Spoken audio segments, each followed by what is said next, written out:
Oi, gente, sejam bem-vindos à aula de geografia dessa semana. E o nosso tema de hoje é sobre o campo e a cidade no Brasil. As características gerais. O espaço rural consiste nas áreas de fazenda, sítios e chácaras. Não, as fazendas são mais distantes umas das outras, não possuem pavimentação asfáltica, o acesso a supermercados, aos bens que são fáceis para a gente que mora no espaço urbano, para as pessoas que moram no espaço rural, um pouco dificuldade, tem mais dificuldade, digamos assim. É mais distante escolas, é mais distante hospitais e etc. São desenvolvidas atividades agropecuárias e de extrativismo, tá bom? O extrativismo é quando o produto já está na natureza e o ser humano só retira. O exemplo é a caça e a pesca, tá? O espaço urbano possui a maior quantidade de construções, por exemplo, casas, avenidas, prédios, centros comerciais, enfim. As coisas são mais próximas umas das outras, possui grandes indústrias, centros industriais e etc. Abriga a maior parte das atividades comerciais e industriais, e também a prestação de serviço. Isso tudo acontece dentro do espaço urbano. Interdependência. A gente não consegue estudar o espaço urbano separado do espaço rural, porque eles são interdependentes. Embora apresente características distintas, as atividades econômicas entre campo e cidade estão interligadas. Como elas estão interligadas? A cidade, ela depende do que é produzido no campo, e o campo, por sua vez, depende do que é produzido na cidade. Eu trouxe duas fotos, coloquei duas fotos aqui para vocês entenderem melhor. A primeira foto mostra a parte de hortifruti de um supermercado. Aonde vocês acham que esses produtos foram produzidos? No campo. E o supermercado está onde? Na cidade. Então, a gente depende, as pessoas que moram no espaço urbano dependem dos alimentos que são produzidos no campo. E a segunda foto está mostrando uma colheitadeira. Essa é a máquina que faz a colheita de grande parte dos alimentos. E é dessa forma, um exemplo, a partir dessa máquina que o campo se interliga com a cidade. O campo depende da cidade. Porque essa máquina ela foi produzida em uma indústria, que essa indústria está na cidade. E aí o que acontece? Como elas estão relacionadas?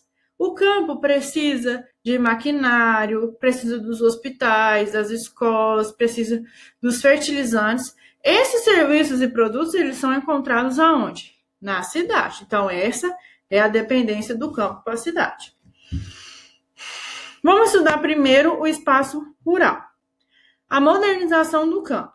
A partir de 1970, aconteceu a modernização no campo, onde a prática agropecuária moderna ganhou um grande espaço no campo do Brasil, no campo brasileiro.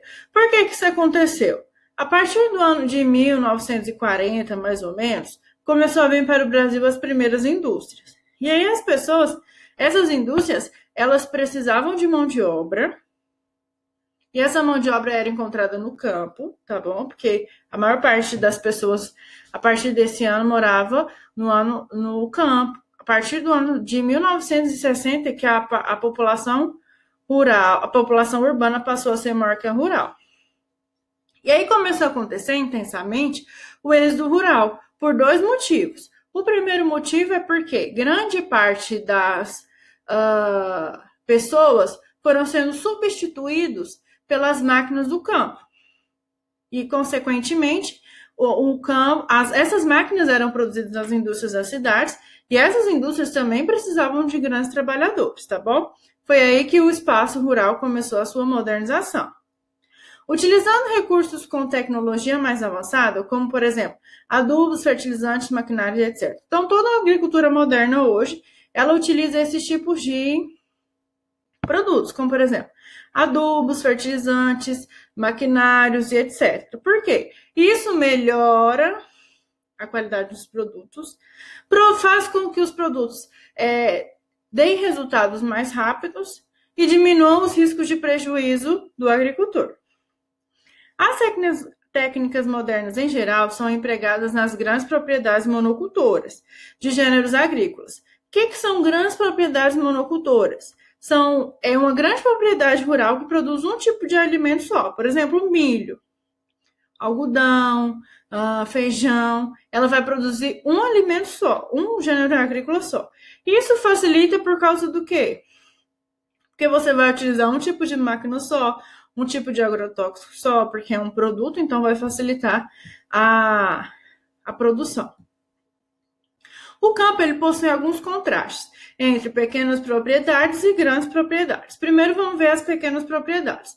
Nelas são desenvolvidas a mão de obra familiar. Quem trabalha nesses lugares geralmente é o dono da fazenda e sua família. A produção destina-se ao sustento da família do agricultor e o que excede, o que sobra, também para comercialização. Exemplo, frutas, verduras, legumes, folhagens, entre outros.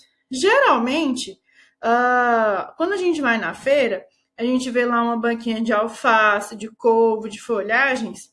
Geralmente, o próprio dono da banca é o dono da fazenda, ou então é a família que produz para vender em pequenas quantidades. E as grandes propriedades? Elas são equipadas com maquinários mais sofisticados, são propriedades mais sofisticadas e técnicas modernas de produção, com o objetivo de acelerar a produção e que esses produtos sejam produzidos com o maior nível de qualidade. Em geral, são propriedades voltadas para a produção de gêneros destinados ao abastecimento das atividades industriais e também ao comércio externo. Por exemplo, quando a gente vê que o Brasil vendeu sacos de arroz, soja, geralmente foram feitas nessas grandes propriedades monocultoras. Por meio dessa modernização, o espaço rural brasileiro é marcado por contrastes tecnológicos. O que são contrastes tecnológicos? Existem grandes fazendas que têm um número incontável de tecnologia, de modernização, e existem pequenas propriedades que não têm nenhum tipo de modernização, que eles usam trabalho manual e etc. Êxodo rural. O êxodo rural foi a introdução de maquinários no campo que diminuiu significativamente a quantidade de mão de obra no campo. Ou seja, as máquinas substituíram o trabalho no campo, fazendo com que o homem saísse do campo e fosse buscar emprego em outro lugar, que esse lugar, no caso, seria a cidade. Por esse motivo, muitas pessoas desempregadas passaram a buscar nas atividades melhores condições de vida, nas cidades melhores condições de vida. Outro ponto que favoreceu essa migração foi a criação do Estatuto do Trabalhador Rural, que regularizou o trabalho do campo. Dois fatores, então. Antes, o trabalho do campo ele não era legalizado. Então, não se tinha salário mínimo, não se tinha obrigação de pagar os direitos trabalhistas e etc. Se assinar carteira e tudo mais. Então, com essa obrigação do Estatuto do Trabalhador Rural,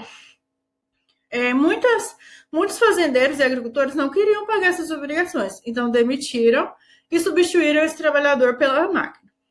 Isso fez com que a pessoa saísse do campo, decidisse, eu não vou morar no campo mais, vou mudar para a cidade, vou buscar melhores condições de vida, outras formas de emprego na cidade, tá bom? Isso é chamado êxodo rural. Estrutura fundiária no Brasil. Já de antemão eu falo que é a forma com que as propriedades rurais no total são divididas. E desde já eu falo uma coisa, a estrutura fundiária do Brasil é totalmente desigual, aonde apresenta uma grande concentração de terras em propriedades de pequeno número de pessoas e um número grande de pessoas com pouca quantidade de terras. Ou seja, uma pessoa só tem milhares de hectares de terras e várias pessoas têm uma pequena quantidade de terra. Isso ocorreu e ainda ocorre devido à situação econômica dos pequenos proprietários. O que isso quer dizer? Os pequenos proprietários, geralmente, eles não têm dinheiro para investir dentro da sua própria fazenda. Eles vão fazendo empréstimos, vão fazendo várias coisas que vai chegar um momento que ele vai ter que vender aquela fazenda. E ele vende para quem? Para a pessoa que tem dinheiro. E quem tem dinheiro? Um grande produtor agrícola. Então, a pessoa ela já tem uma grande quantidade de terras, ela compra pequena quantidade de terra de uma outra pessoa. E foi assim que as propriedades rurais do Brasil, a estrutura fundiária foi sendo cada vez desigual. Não só vendendo também, porque às vezes o proprietário da pequena propriedade, ele perde o dinheiro, ele perde a fazenda para o próprio banco, porque ele vai comprar, fazer o financiamento, vai comprar alguma coisa e dá a fazenda de garantia. Ele não consegue pagar, acaba perdendo a fazenda, tá bom? Então, essa concentração fundiária, ela gera diversos conflitos de terra. Olha só. Mesmo existindo muitas terras, o Brasil não consegue aproveitar toda a capacidade produtiva que possui. Por essa razão, grupos reivindicam a reforma agrária, ou seja, a distribuição de terras produtivas. As pessoas que têm uma grande quantidade de terra, muitas vezes, eles não conseguem usufruir como deve essa terra. E aí, o que acontece? As terras ficam paradas sem utilização alguma. E aí vem grupos e reivindicam a reforma agrária. A reforma agrária, ela prevê a redistribuição de terras improdutivas. Você tem uma terra, você não utiliza essa terra, então a reforma agrária vai tentar tomar essa terra de você e dar para as pessoas que são capazes de produzir algo nessa terra, produzir alimentos. Então, é a distribuição apenas das terras improdutivas, tá bom? Coloquei uma charge aqui que está escrito assim, ó. De um lado está o movimento MST e do outro lado está o agricultor e está escrito assim, ó. Não vejo problema nenhum com o tamanho da minha terra. Ou seja, ele está totalmente rico, ele não vê problema nenhum em ter uma grande quantidade e não produzir essa quantidade, nessa terra que ele tem. Entenderam? E as pessoas estão aqui dentro de um cubículo de terra tentando promover a reforma agrária. Isso aqui, gente, é um movimento sem terra, tá? É o maior movimento que propõe a reforma agrária do Brasil e eles lutam constantemente a fim de conseguir essa reforma agrária, tá bom? De terras improdutivas. Muitas vezes esses grupos, eles invadem as terras, vão na justiça para conseguir a escritura dessa terra invadida, tá bom? Essa foi a nossa aulinha de hoje. Eu espero do fundo do meu coração que vocês tenham compreendido um pouco sobre o campo e a cidade.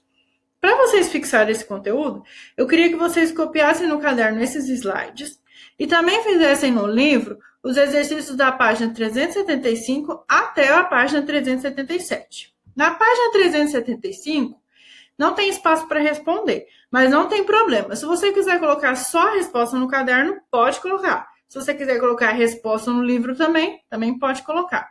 Um beijo e até a próxima.